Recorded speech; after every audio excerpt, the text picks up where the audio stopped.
وہ اس کا غصہ دیکھ کر بولنا بھول چکی تھی۔ اچانک کمرے کا دروازہ ایک جھٹکے سے دوبارہ کھلا۔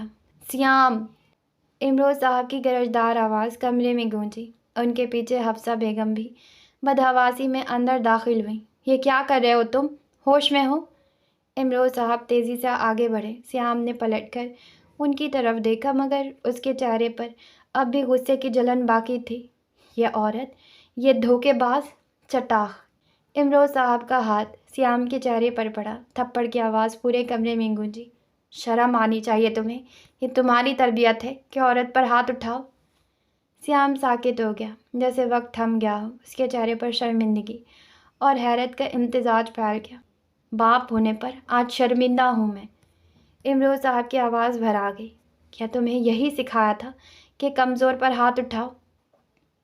حفصہ بیگم رئیسہ کے پاس دوڑ کر آئیں، اسے سہارا دیا۔ رئیسہ کی آنکھوں میں بے یقینی، صدمہ اور خاموش آنسو تھے۔ امروز صاحب سیام کے بالکل سامنے کھڑے تھے۔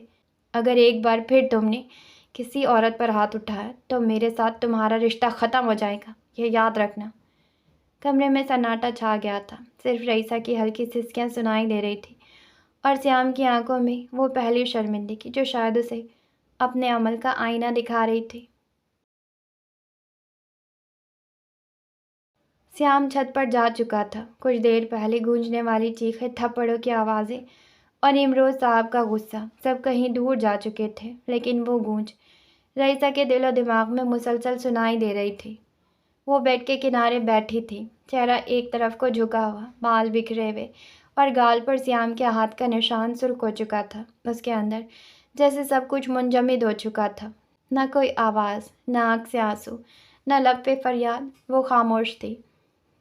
رئیسہ، وہ رئیسہ جو کبھی نوکروں کو بھی آنکھیں دکھا کر بات کرتی تھی، جسے کبھی کسی نے زور سے دیکھنے کی ہمت نہ کی، جس کے ایک اشارے پر چیزیں سجائی جاتی اور ایک تیوری پر فیصلے بدلے جاتے۔ آج وہ خود بدلی ہوئی بیٹھی تھی۔ اسے یقین نہیں آ رہا تھا کہ سیام، وہ سیام جس پر اس نے نکاح کے ذریعے اختیار جتانے تھے، وہ اس پر ہاتھ اٹھا سکتا تھا۔ وہ جو کبھی اس کی طرف نظریں اٹھا کر بھی نہیں دیکھتا تھا، آج اسے نیچے زمین پر پھینک چکا تھا۔ وہ بے یقینی سے کمرے کی دیوار کو گھور رہی تھی۔ آنکھیں خشک تھیں، دل نم تھا، گلا رون چکا تھا۔ مجھ سے کسی نے آج تک اونچی آواز میں بات نہیں کی، اور اس نے، وہ سرگوشی جیسی آواز میں بڑبڑائی، جیسے خود پر یقین نہ آ رہا ہو۔ اس کا ہاتھ آہستہ آہستہ گال پر گیا، جیسے یہ جانچنا چاہتی ہو کہ یہ حقیقت تھی یا کوئی بھیانک خواب۔ لیکن جلد کی جلن سچائی کی مہر سبت کر چکی تھی۔ میں رئیسہ بدر خان ہوں، اس نے خود کو یاد دلانا چاہا، لیکن یہ جملہ آج بے وزن لگ رہا تھا، جیسے کسی خالی خول میں گونجتی ہوئی صدا۔ وہ اٹھی، کمرے میں بے مقصد چلنے لگی، قدم لڑکھڑاتے، نظریں بکھری ہوئی اور دل کسی سنبھال کے قابل نہ رہا۔ ڈریسنگ ٹیبل کے سامنے کھڑی ہو کر اس نے آئینے میں خود کو دیکھا۔ چہرہ، وہ چہرہ جو ہمیشہ غرور سے تنا رہتا تھا، آج شکستہ لگ رہا تھا۔ وہ لمس جو ہمیشہ ہیرے، ریشم اور خوشبو کا عادی تھا، آج تھپڑ کا وزن اٹھا چکا تھا۔ آئینے کے سامنے کھڑے کھڑے اس کی آواز آخرکار کانپ اٹھی۔ مجھے اس نے مارا، واقعی مارا۔ یہ جملہ جیسے کسی نے دل میں کیل ٹھونک دیا ہو۔ پھر پہلی بار رئیسہ کی آنکھوں میں سے ایک خاموش آنسو ٹپکا، نہ کسی کے لیے، نہ سیام کے لیے، صرف اپنی انا کے ماتم میں۔ وہ بیڈ پر واپس آ کر بیٹھ گئی، خود کو گھٹنوں میں سمیٹ لیا۔ کمرے کی روشنی مدھم تھی، لیکن اس کے اندر کی روشنی مکمل طور پر بجھ چکی تھی۔ آج رئیسہ پہلی بار خود کو کمزور محسوس کر رہی تھی۔ چھت پر خاموشی چھائی ہوئی تھی، چاروں طرف اندھیرا پھیلا ہوا تھا، بس دور کسی گلی میں کتے کی بھونکنے کی آواز سنائی دے رہی تھی۔ رات کا سناٹا سیام کے دل کی گونج جیسا تھا، بے قراری، دکھ اور غصے سے لبریز۔ وہ چھت کے ایک کونے میں دیوار کے ساتھ ٹیک لگائے کھڑا تھا، بازو سینے پر بندھے، نظریں آسمان پر، جیسے خدا سے کوئی جواب مانگ رہی ہو۔ ہوا ٹھنڈی تھی، لیکن اس کے اندر بھڑکتی آگ نے اسے بے حال کر رکھا تھا۔ حفصہ بیگم آہستہ قدموں سے چھت پر آئیں۔ بیٹے کو اکیلا کھڑا دیکھ کر دل کانپ اٹھا۔ وہ اس کے قریب گئیں اور نرمی سے بولی، سیام، میرے بچے، جہاں تک مجھے یاد ہے میرا بیٹا کبھی ایسا نہیں تھا جو عورت پر ہاتھ اٹھائے۔ سیام چونکا، آواز سنی تو پلکیں بھاری ہو گئیں، اس کی گردن جھکی رہی، لیکن آواز زہر سے لبریز تھی۔ امی، وہ یہی ڈیزرو کرتی ہے، وہ ایک نمبر کی بے... زبان تھم گئی، گالی ہونٹوں تک آئی لیکن ماں کے سامنے نکل نہ سکی۔ وہ کبھی اپنی ماں کے سامنے کسی عورت کے لیے وہ لفظ نہیں کہہ سکتا تھا۔ حفصہ بیگم نے اس کے کندھے پر ہاتھ رکھا، جیسے دل کی شدت تھامنا چاہ رہی ہوں۔ بیٹا، اب نکاح ہو چکا ہے، اپنے بابا کو مزید ٹینشن مت دو، وہ پہلے ہی فاطمہ کی وجہ سے بہت پریشان ہے۔ کیا مطلب؟ سیام کا دل جیسے ایک لمحے کو دھڑکنا بھول گیا۔ فاطمہ اب تک لاک اپ میں ہے؟ ماں نے آہستہ سے اصوات میں سر ہلایا۔ بیٹا، اب تم اس کو بھول جاؤ میرے بچے۔ سیام کی آنکھوں میں بے چینی جاگی۔ آپ کہتی ہیں میں اسے بھول جاؤں؟ اس کی آواز رند گئی۔ امی، کوئی ایک طریقہ بتا دیں، خدا کی قسم میں فوراً بھول جاؤں گا، بس بتا دے کیسے بھول جاؤں۔ پھر وہ یکدم ان کے کندھے سے لگ کر شدت سے رونے لگا۔ آنسو جو نہ فاطمہ کے سامنے بہے تھے نہ رئیسہ کے، وہ ماں کے سامنے ٹوٹ کر برسنے لگے۔ حفصہ بیگم نے بیٹے کے بالوں میں ہاتھ پھیرا۔ بیٹا، صبر کرو، اللہ صبر کرنے والوں کو پسند کرتا ہے۔ لیکن سیام کا صبر ٹوٹ چکا تھا۔ وہ دھیرے سے پیچھے ہٹا، آنکھیں سرخ تھی، چہرے پر بغاوت تھی۔ صبر؟ امی، صبر ہی تو کیا تھا میں نے سالوں تک۔ اس انتظار کا صلہ رئیسہ تھی، وہ ڈائن جو میری ہر خوشی کھا گئی۔ اس کی آواز بلند ہوتی جا رہی تھی، ضبط کی حد پار ہو رہی تھی۔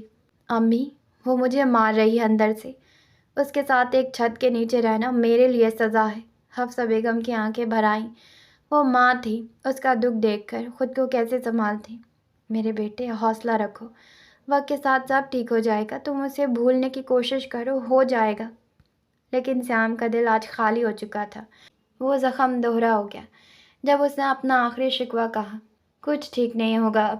ایک بات بتائیے امی، وہ تو پرائی تھی، اس نے الزام لگایا، بہت تکلیف دی، لیکن آپ اور ابو، آپ تو میرے اپنے تھے، آپ نے ایک بار بھی مجھ سے پوچھا نہیں، فوراً یقین کر لیا سب پر۔ حفصہ بیگم نے کچھ کہنا چاہا۔ بیٹا، وہ حالات کا تقاضا تھا، ہم کیا؟ بس امی، سیام کا لہجہ کڑک گیا، حالات کو کوسنے سے کچھ نہیں بدلے گا۔ آپ سب نے ظلم کیا ہے میرے ساتھ، بہت بڑا ظلم۔ کہہ کر وہ ان کے پاس سے ہٹ گیا۔ اس کے قدم سیڑھیوں کی طرف تھے، لیکن دل میں ایک ایسی گونج تھی جو چھت پر رہ گئی، ماں کے آنسو اور بیٹے کا ٹوٹا ہوا اعتبار۔ انہوں نے پیچھے سے پکارا نہیں، کیونکہ اس لمحے وہ جانتی تھی بیٹے کو الفاظ نہیں، تنہائی درکار ہے۔ ڈرائنگ روم میں سکوت تھا، مگر وہ سکوت گھٹن سے بھرا ہوا تھا۔ کمرے کی فضا پر ایک عجیب بوجھ طاری تھا، جیسے ہر چیز تھم گئی ہو، سوائے اماں بی کی زہر بھری زبان کے۔ کہتی تھی نا ابراہیم، لگام دو بیٹی کو۔ اماں بی ہاتھ کمر پہ رکھے طنز کی آگ میں دہکتی ہوئی بولی۔ نہیں سنی تم نے میری؟ اب بھگتو، روتے رہو، بتاتے پھرو سب کو کہ ابراہیم کی بیٹی تھانے میں بیٹھی ہے۔ ابراہیم صاحب کا سر جھکا ہوا تھا، چہرے پر بے بسی کی چادر تنی تھی۔ وہ کسی جواب کے قابل نہیں تھے۔ دادی، آپ دیکھ رہی ہیں نا کتنے پریشان ہیں چاچو، آپ تو کچھ خیال کریں، فردان نے نرمی سے کہا، لیکن اس کی التجا بھی اماں بی کے کانوں سے ٹکرا کر بے اثر ہو گئی۔ پریشانی یہ تو خود ہی اپنے گلی ڈالی ہے اس نے، آج تھانے میں ہے، کل کہیں اور نظر آئے گی۔ اماں بی کی زبان سے جیسے زہر ٹپک رہا تھا، ان کی ہر بات ایک تیر بن کر ابراہیم صاحب کے دل میں پیوست ہو رہی تھی۔ اماں بس کر دیں، الشبہ بیگم نے نرمی سے مگر تاکید بھرے لہجے میں کہا۔ بیٹی کو کہنا تھا بی بی، اب ہمیں کہہ رہی ہو بس کر دیں؟ اماں بی نے آخری وار بھی کیا اور غرور سے سر اٹھا کر اپنے کمرے کی طرف بڑھ گئی۔ فضا مزید بوجھل ہو گئی۔ ابراہیم صاحب بدستور صوفے پر ساکت بیٹھے تھے۔ ان کے چہرے پر وہی سوال تھا جو دل کو چھلنی کر رہا تھا۔ فاطمہ وہاں کیسے ہوگی؟ فردان نے نرمی سے آگے بڑھ کر الشبہ بیگم کو گلے سے لگایا۔ چچی، آپ چاچو کو کمرے میں لے جائیں، میں یہیں ہوں۔ پھر وہ ابراہیم صاحب کے قریب آیا، ان کے کندھے پر ہاتھ رکھا۔ چاچو، اٹھیں، چلے کمرے میں جا کر تھوڑا آرام کریں، اللہ سب بہتر کرے گا، انشاءاللہ۔ فردان، میری فاطمہ وہاں کیسے رہ رہی ہوگی؟ ان کی آواز لرز رہی تھی اور آنکھوں کے کنارے بھیگنے لگے تھے۔ فردان نے ان کے ہاتھ تھامے۔ وہ ٹھیک ہوگی چاچو، میں جانتا ہوں، وہ بہت بہادر ہے۔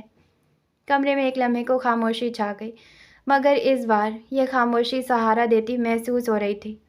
چلے چچی، آپ چاچو کو اندر لے جائیں، میں باہر ہوں۔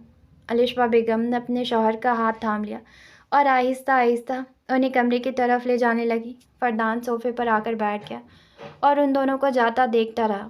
کمرے میں اب بھی اماں بی کے لفظوں کی گونج باقی تھی، مگر فردان کی آنکھوں میں صرف ایک عزم جھلک رہا تھا، فاطمہ کو واپس لانا ہے۔ صبح کی ہلکی دھوپ پردوں سے ٹکرا کر چھنک کر فارم ہاؤس کے ڈرائنگ روم میں اتر رہی تھی۔ صوفے اور فرش پر پڑتی روشنی کسی کٹی پھٹی خاموش فلم کی طرح ساکت تھی، بے رنگ، بے صدا، مگر بوجھل۔ موسیٰ، جو رات بے چین نیند میں بار بار کروٹیں بدلتا رہا، اب دھوپ کی تیز لکیر آنکھوں پہ پڑنے سے جاگ گیا۔ آنکھیں نیم وا کرتے ہوئے پہلو بدلا تو اس کی نظر فاطمہ پر پڑی، جو ٹیبل کے قریب فرش پر ایک طرف کو سمٹی ہوئی بے سود لیٹی تھی۔